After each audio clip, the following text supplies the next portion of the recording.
जय हिंद दोस्तों, welcome to our YouTube channel. This is Aryan Shukla. दोस्तों, आज की क्लास में हम प्रैक्टिस सेट सॉल्व करेंगे। इसमें आपके जीके के इंपॉर्टेंट क्वेश्चन होंगे, टॉप के क्वेश्चन होंगे। कुछ ऐसे क्वेश्चन हैं जो पुलिस कांस्टेबल की परीक्षाओं में कई बार पूछे गए हैं। क्लास को ध्यान से देखिएगा और जो क्वेश्चन ना आए उसे कॉपी में नोट डाउन कीजिए। एंड क्लास के अंत में अपना स्कोर ज़रूर बताइए कि आपके कितने क्वेश्चन राइट निकले। सबसे पहले क्लास को लाइक करिए, अपने फ्रेंड ग्रुप सभी जगह शेयर कर दीजिएगा ताकि ज़्यादा से ज़्यादा लोग जुड़ सकें। और जो फ्रेंड इस चैनल पर नए हैं वो चैनल को सब्सक्राइब करेंगे, बेल आइकन को प्रेस कीजिए ताकि सभी नोटिफिकेशन आप तक पहुंच सकें। चलिए शुरू करते हैं आज की क्लास। क्वेश्चन नंबर फर्स्ट के लिए आंसर करिए। इंपॉर्टेंट क्वेश्चन है, अच्छा क्वेश्चन है, आपके एग्जाम में पूछा हुआ क्वेश्चन है। बताइएगा, तुलबुल परियोजना किस नदी पर स्थित है? ऑप्शन नंबर ए ब्रह्मपुत्र नदी, option number B Gomti, option number C Jhelum या option number D none of these इनमें से कोई नहीं। तुलबुल परियोजना किस नदी पर स्थित है? सभी लोग आंसर करिएगा। वेरी गुड, बहुत अच्छे। इसका right answer option number C होगा, झेलम नदी पर। Yes, option number C correct answer है दोस्तों। तुलबुल परियोजना झेलम नदी पर स्थित है, तो option number C correct answer होगा। अब आपसे एग्जाम में क्वेश्चन पूछा जा सकता है कि तुलबुल परियोजना जो कि झेलम नदी पर स्थित है ये कहाँ पर है? तो ये दोस्तों जम्मू और कश्मीर में स्थित है। चलिए क्वेश्चन नंबर फर्स्ट का option number C correct answer होगा, तुलबुल परियोजना झेलम नदी पर स्थित है। आगे बढ़ते हैं, क्वेश्चन नंबर 2 के लिए आंसर करिएगा। यह भी अच्छा क्वेश्चन है। बताइएगा, उत्तर प्रदेश स्थापना दिवस कब मनाया जाता है? आपको बताना है उत्तर प्रदेश स्थापना दिवस कब मनाया जाता है। सभी लोग आंसर करिएगा। बहुत अच्छे, गुड। देखिएगा, इसका right answer option number C होगा, 24 जनवरी को। Yes, option number C correct answer है। प्रतिवर्ष 24 जनवरी को उत्तर प्रदेश स्थापना दिवस मनाया जाता है, तो ऑप्शन नंबर सी आपका राइट आंसर होगा। अब देखिए, अगर हम ऑप्शंस के बारे में बात करें, 10 दिसंबर को प्रतिवर्ष विश्व मानवाधिकार दिवस मनाया जाता है। ऐसे क्वेश्चन एग्जाम में पूछ लेते हैं कि विश्व मानवाधिकार दिवस कब सेलिब्रेट किया जाता है? तो ये दोस्तों 10 दिसंबर को सेलिब्रेट किया जाता है। 9 अक्टूबर को प्रतिवर्ष विश्व डाक दिवस मनाया जाता है और 21 जून को प्रतिवर्ष अंतर्राष्ट्रीय योग दिवस मनाया जाता है। यह सभी इंपॉर्टेंट क्वेश्चन हैं, यहाँ से आपके एग्जाम में क्वेश्चन पूछे जा सकते हैं, तो आप लोग याद रखिएगा। चलिए क्वेश्चन नंबर 2 का option number C correct answer है, 24 जनवरी को प्रतिवर्ष उत्तर प्रदेश स्थापना दिवस मनाया जाता है। आगे बढ़ते हैं, क्वेश्चन नंबर 3 के लिए आंसर करिएगा। इंपॉर्टेंट क्वेश्चन है, आपके एग्जाम में पूछा हुआ क्वेश्चन है। बताइएगा, पश्चिम बंगाल में रानीगंज किसके लिए प्रसिद्ध है? पहली बात तो आप लोग याद रखिएगा, रानीगंज ये पश्चिम बंगाल में है। अब बताइएगा, ये किसके लिए प्रसिद्ध है? सभी लोग आंसर करिए। बहुत अच्छे, इसी प्रकार के क्वेश्चन आपके एग्जाम में जीके के पूछे जाते हैं, तो क्लास को ध्यान से देखिएगा। इसका right answer option number A होगा, कोयले के लिए। Yes, option number A correct answer होगा। आगे बढ़ते हैं, क्वेश्चन नंबर 4 के लिए आंसर करिए। इंपॉर्टेंट क्वेश्चन है, एग्जाम में पूछा हुआ क्वेश्चन है। बताइएगा, दाढ़ी बनाने के लिए किस दर्पण का प्रयोग किया जाता है? आपको बताना है दाढ़ी बनाने के लिए किस दर्पण का प्रयोग किया जाता है। ए समतल दर्पण का, बी उत्तल दर्पण का, सी अवतल दर्पण का या डी नन ऑफ दीज इनमें से कोई नहीं। इंपॉर्टेंट क्वेश्चन है, इसका right answer option number C होगा, अवतल दर्पण का। Yes, option number C correct answer है। दाढ़ी बनाने के लिए अवतल दर्पण का प्रयोग किया जाता है। आगे बढ़ते हैं, अगला क्वेश्चन देखते हैं। क्वेश्चन नंबर 5 के लिए आंसर करिए। करंट से संबंधित क्वेश्चन है। बताइएगा, वर्तमान में रसिया के प्रेसिडेंट कौन है? आपको बताना है वर्तमान में रसिया के प्रेसिडेंट कौन है। Option number A Xi Jinping, option number B Vladimir Putin, option number C Kamala Harris या option number D Donald Trump. बताइएगा, वर्तमान में रसिया के प्रेसिडेंट कौन है, राष्ट्रपति कौन है? रसिया की राजधानी दोस्तों मॉस्को है। एग्जाम में पूछा हुआ क्वेश्चन है कि रूस की राजधानी क्या है, तो याद रखिएगा मॉस्को। क्षेत्रफल की दृष्टि से विश्व का सबसे बड़ा देश रसिया है। अभी आंसर करिए, क्वेश्चन नंबर 5 के लिए क्वेश्चन है, वर्तमान में रसिया के प्रेसिडेंट कौन है? गुड,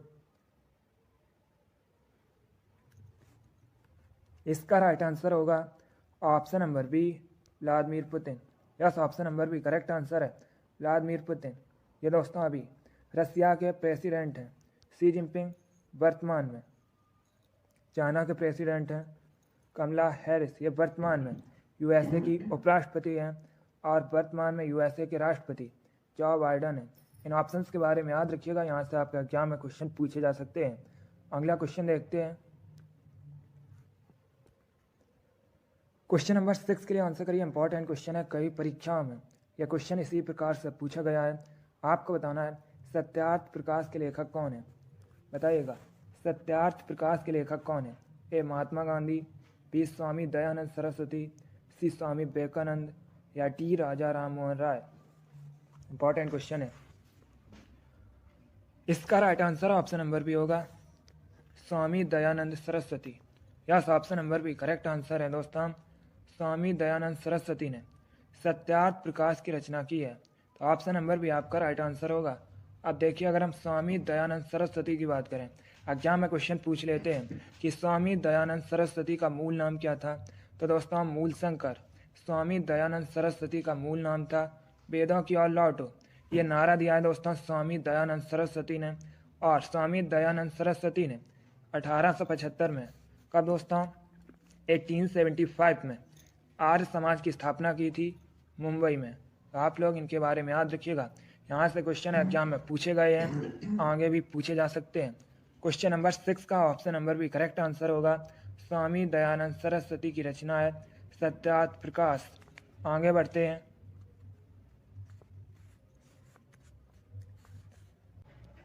क्वेश्चन नंबर 7 के लिए आंसर करिए। आपको बताना है स्पेन की मुद्रा क्या है। बताइएगा स्पेन की मुद्रा क्या है। बहुत अच्छे, very good. Right answer option number C होगा euro. Yes, option number C correct answer है दोस्तों। स्पेन की करेंसी यूरो है, इसलिए option number C correct answer होगा। जिसने भी क्वेश्चन नंबर 7 का ऑप्शन नंबर सी दिया है उनका राइट आंसर है, वेरी गुड। आगे बढ़ते हैं। अब क्वेश्चन नंबर 8 के लिए आंसर करिए। ये भी इंपॉर्टेंट क्वेश्चन है, अच्छा क्वेश्चन है। आपको बताना है उजनी डैम ये किस राज्य में स्थित है। बताइएगा उजनी डैम किस राज्य में स्थित है।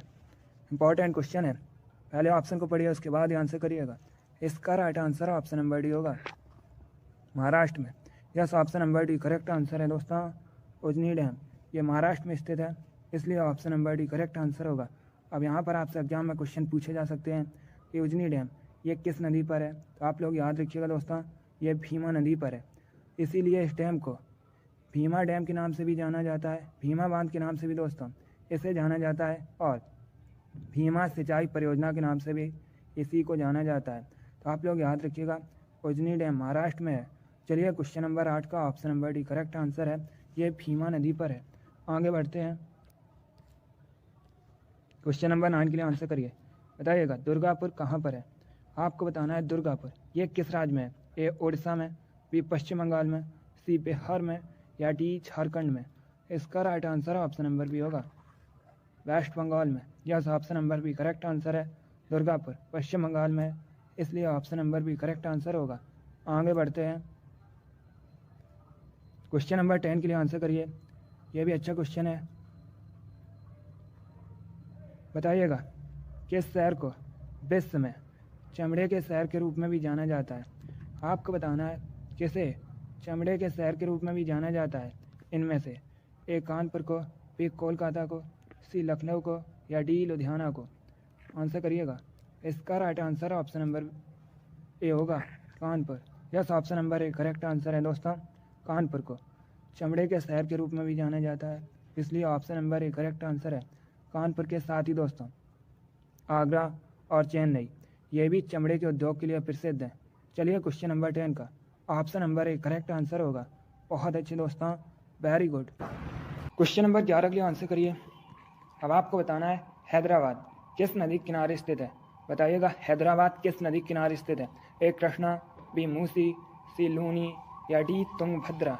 आपको बताना है हैदराबाद किस नदी के किनारे स्थित है। दोस्तों एग्जाम में क्वेश्चन पूछा जाता है कि बेगमपेट हवाई अड्डा ये कहाँ पर है। यह हैदराबाद में स्थित है। और एक क्वेश्चन एसएससी जीडी की परीक्षा में पूछा हुआ क्वेश्चन है कि राष्ट्रीय ग्रामीण विकास संस्थान कहाँ पर है, तो यह भी दोस्तों हैदराबाद में है। अब आप लोग बताइएगा हैदराबाद किस नदी के किनारे स्थित है। बहुत अच्छे। इसका right answer option number B होगा Musi. Yes, option number B correct answer है। हैदराबाद मूसी नदी किनारे स्थित है। बहुत अच्छे। अगला क्वेश्चन देखते हैं। क्वेश्चन नंबर 12 के लिए आंसर करिए। बताइएगा ऋषिकेश किस नदी के किनारे स्थित है? ऋषिकेश उत्तराखंड में है। अब आपको बताना है किस नदी के किनारे स्थित है। गुड। इसका right answer option number A होगा Ganga. Yes, option number A correct answer है दोस्तों। ऋषिकेश गंगा नदी के किनारे बसा है, इसलिए option number A correct answer होगा। बहुत अच्छे दोस्तों, इसी प्रकार से आप लोग आंसर करिए। Very good. आगे बढ़ते हैं। क्वेश्चन नंबर 13 के लिए आंसर करिए। आपको बताना है कन्नौज किस नदी के किनारे स्थित है? कन्नौज को भारत में इत्र नगरी के नाम से भी जाना जाता है।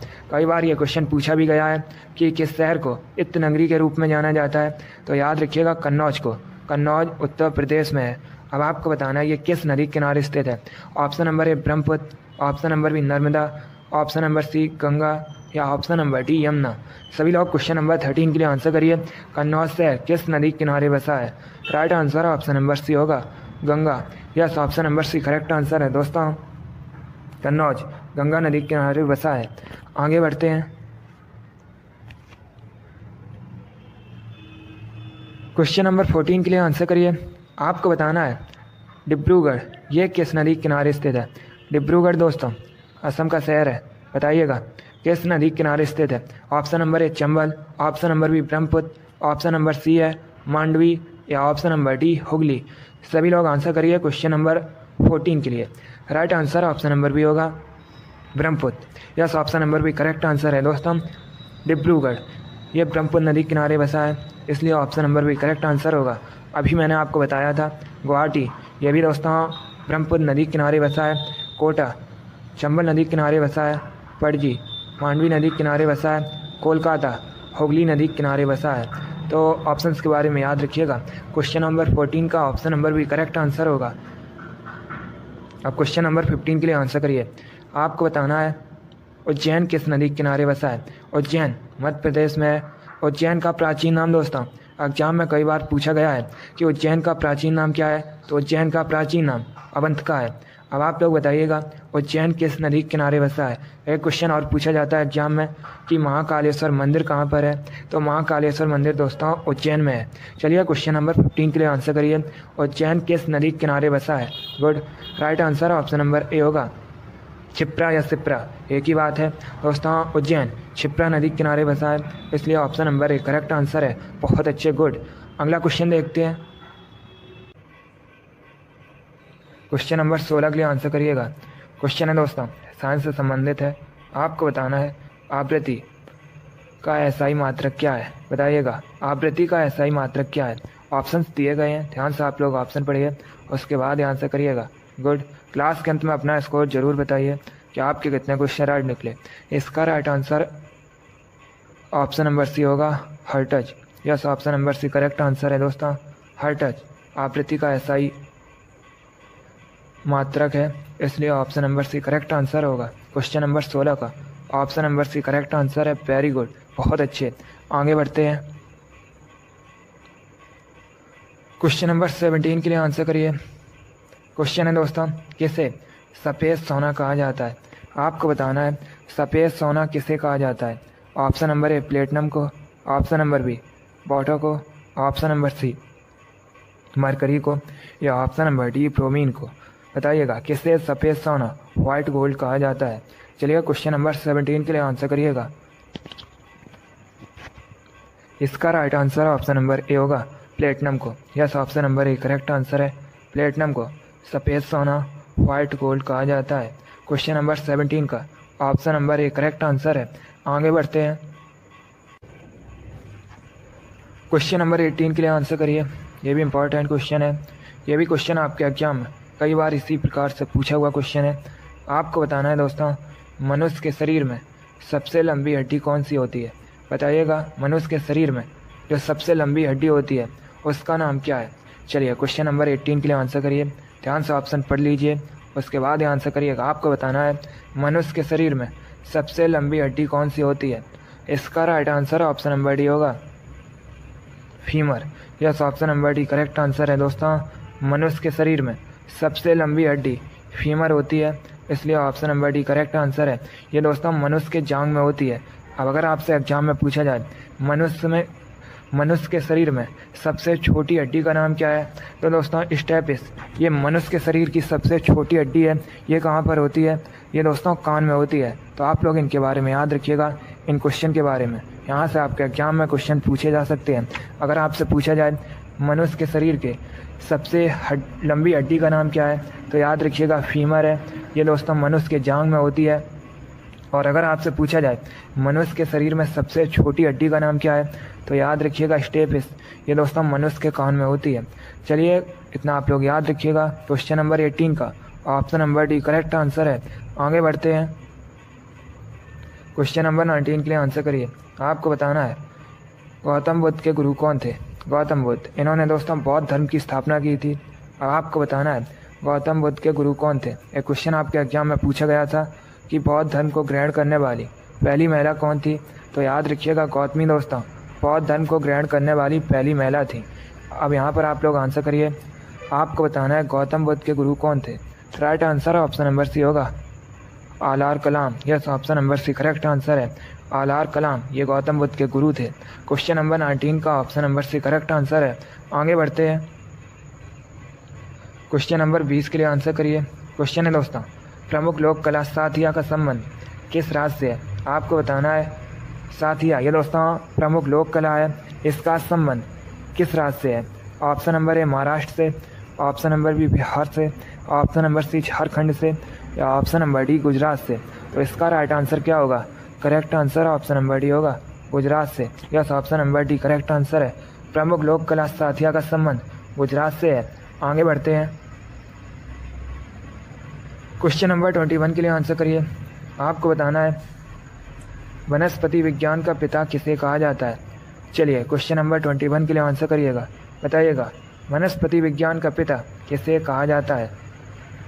गुड, इसका right answer option number D होगा Theophrastus. Yes, option number D correct answer है।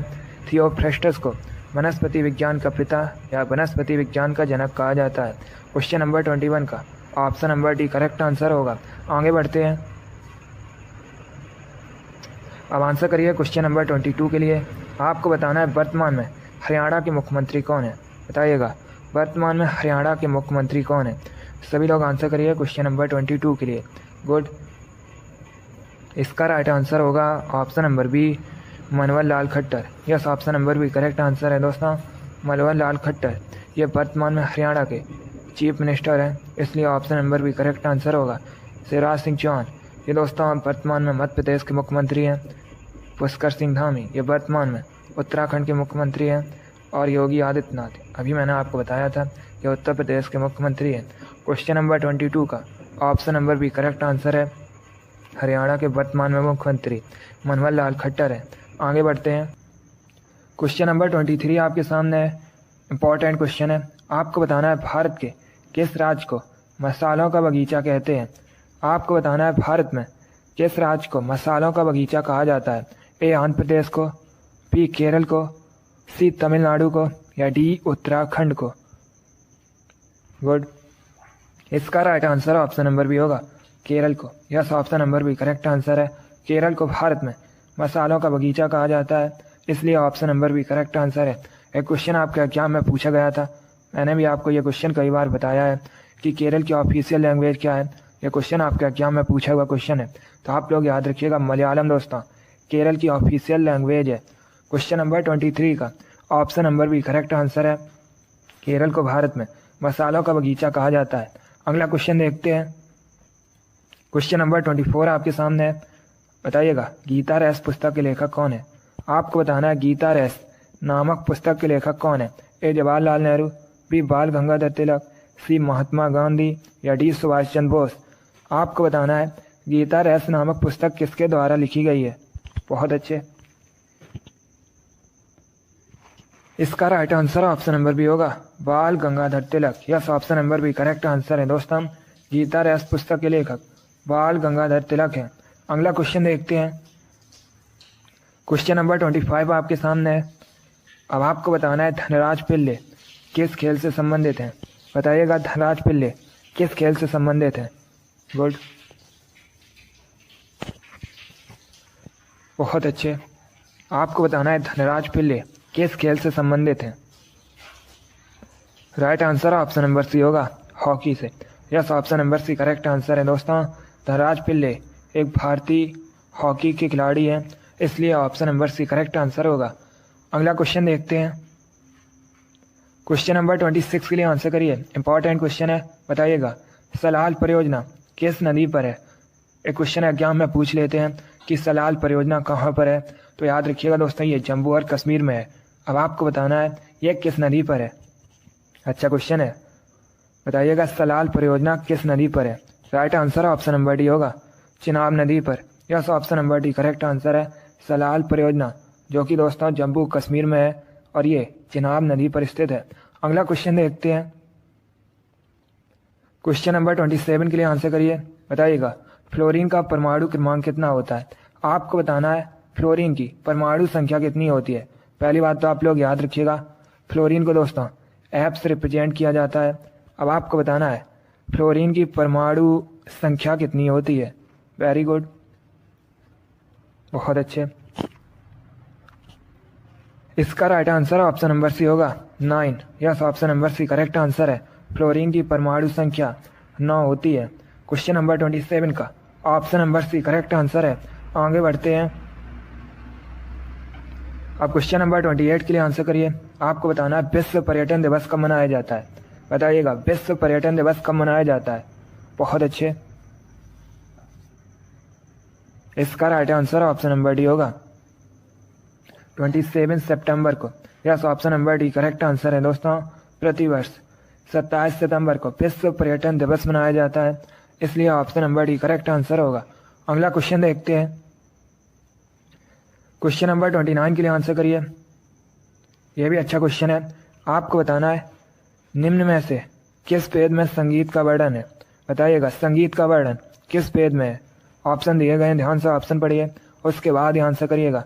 दोस्तों वेद 4 हैं, ऋग्वेद, अथर्ववेद, सामवेद, यजुर्वेद।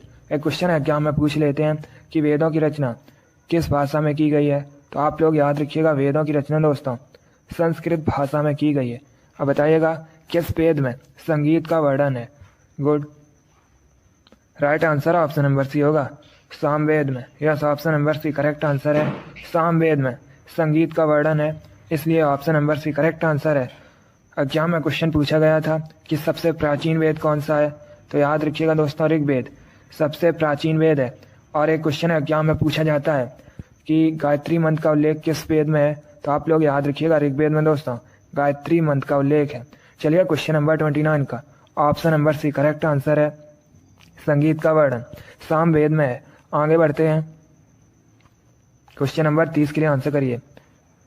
आपको बताना है किसे एशियाई नोबेल पुरस्कार के नाम से भी जाना जाता है। बताइएगा किसे दोस्तों, या किस पुरस्कार को एशियाई नोबेल पुरस्कार के नाम से भी जाना जाता है। Option number A Ramon Magsaysay पुरस्कार, option number B Shanti Swarup Bhatnagar पुरस्कार, ऑप्शन नंबर सी ऑस्कर पुरस्कार, या option number D none of these, इनमें से कोई नहीं। क्वेश्चन नंबर 30 के लिए आंसर करिएगा। बहुत अच्छे। इसका right answer option number A होगा रहमान मैग्सेसे पुरस्कार। Yes, option number A correct answer है। रहमान मैग्सेसे पुरस्कार को एशियाई नोबेल पुरस्कार के नाम से भी जाना जाता है, इसलिए option number A correct answer है। यह भी इंपॉर्टेंट क्वेश्चन है, आपको एग्जाम में देखने को मिल सकता है। आगे बढ़ते हैं। क्वेश्चन नंबर 31 के लिए आंसर करिए। बताइएगा ओणम किस राज्य का प्रमुख त्यौहार है। आपको बताना है ओणम दोस्तों किस राज्य का मेन फेस्टिवल है। ए असम का, बी मिजोरम का, सी केरल का, या डी नागालैंड का। सभी लोग आंसर करिएगा। गुड, इसका right answer option number C होगा केरल का। Yes, option number C correct answer है दोस्तों। ओणम केरल का एक प्रमुख त्यौहार है, इसलिए option number C correct answer होगा। अगला क्वेश्चन देखते हैं। क्वेश्चन नंबर 32 के लिए आंसर करिएगा। ये क्वेश्चन आपके एग्जाम में पूछा हुआ क्वेश्चन है, इसी प्रकार से पूछा गया था। आपको बताना है निम्न में से किसे भारत रत्न नहीं मिला है। बताइएगा किसे इनमें से दोस्तों भारत रत्न नहीं मिला है। भारत रत्न भारत का सर्वोच्च नागरिक पुरस्कार है। ये दोस्तों राष्ट्रपति द्वारा प्रदान किया जाता है। अब आपको बताना है इनमें से किसे भारत रत्न नहीं मिला है। गुड। इसका right answer option number D होगा, सोनिया गांधी को। Yes, option number D correct answer है। इनमें से दोस्तों सोनिया गांधी को भारत रत्न नहीं मिला है, इसलिए option number D correct answer होगा। बाकी मोरारजी देसाई, गुलजारी लाल नंदा, राजीव गांधी, इनको भारत रत्न मिला है। क्वेश्चन नंबर 32 का option number D correct answer होगा, सोनिया गांधी को भारत रत्न नहीं मिला है। अगला क्वेश्चन देखते हैं। क्वेश्चन नंबर 33 आपके सामने है। बताइएगा गीत गोविंद के रचयिता कौन है। आपको बताना है गीत गोविंद इसके रचयिता कौन है। बहुत अच्छे, right answer option number B होगा, Jaydev. Yes, option number B correct answer है दोस्तों। जयदेव गीत गोविंद के रचयिता हैं, इसलिए option number B correct answer होगा। देखिए एग्जाम में क्वेश्चन पूछा गया था, अगर हम ऑप्शन नंबर सी की बात करें, वाण भट्ट, हर चरित्र के लेखक कौन है, तो आप लोग याद रखिएगा वाण भट्ट हैं। और एक क्वेश्चन पूछा जाता है कादम्बरी के लेखक कौन है, तब भी आप लोग याद रखिए वाण भट्ट। चलिए क्वेश्चन नंबर 33 का option number B correct answer है, गीत गोविंद के रचयिता दोस्तों गीत गोविंद के जयदेव हैं। आगे बढ़ते हैं। क्वेश्चन नंबर 34 के लिए आंसर करिए।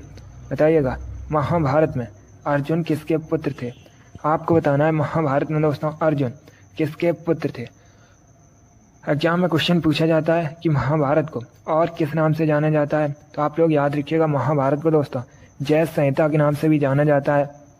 एक क्वेश्चन और पूछ लेते हैं एग्जाम में कि महाभारत का युद्ध कितने दिनों तक चला था, तो याद रखिएगा 18 दिनों तक दोस्तों महाभारत का युद्ध चला था। अब बताइएगा आप लोग महाभारत में अर्जुन किसके पुत्र थे। Right answer option number B होगा, पांडु का। Yes, option number B correct answer है। आगे बढ़ते हैं। क्वेश्चन नंबर 35 के लिए आंसर करिए। आपको बताना है भारत में किसान दिवस कब सेलिब्रेट किया जाता है। ये भी अच्छा क्वेश्चन है। आपको बताना है भारत में किसान दिवस कब मनाया जाता है। क्वेश्चन नंबर 35 के लिए आंसर करिएगा। इसका right answer option number A होगा, 23 दिसंबर को। Yes, option number A correct answer है। प्रतिवर्ष भारत में 23 दिसंबर को किसान दिवस मनाया जाता है, इसलिए option number A correct answer होगा। क्वेश्चन नंबर 35 का option number A correct answer है, भारत में 23 दिसंबर को किसान दिवस सेलिब्रेट किया जाता है। बहुत अच्छे दोस्तों, वेरी गुड गुड गुड। चलिए दोस्तों आज की क्लास में हमने जीके के 35 इंपॉर्टेंट क्वेश्चन डिस्कस किए with extra fact. I hope आप सभी को ये क्वेश्चन समझ आए होंगे। सो लाइक करिए, शेयर करिए। चैनल पर नए हैं तो चैनल को सब्सक्राइब कीजिए, बेल आइकन को प्रेस कीजिए ताकि सभी नोटिफिकेशन आप तक पहुंच सकें। आप लोग अपना स्कोर कमेंट बॉक्स में ज़रूर बताइए कि आपके कितने क्वेश्चन ऐड निकले। इसी के साथ मैं आपको मिलूंगा अगली क्लास में। Thank you guys, thank you for watching. God bless you all.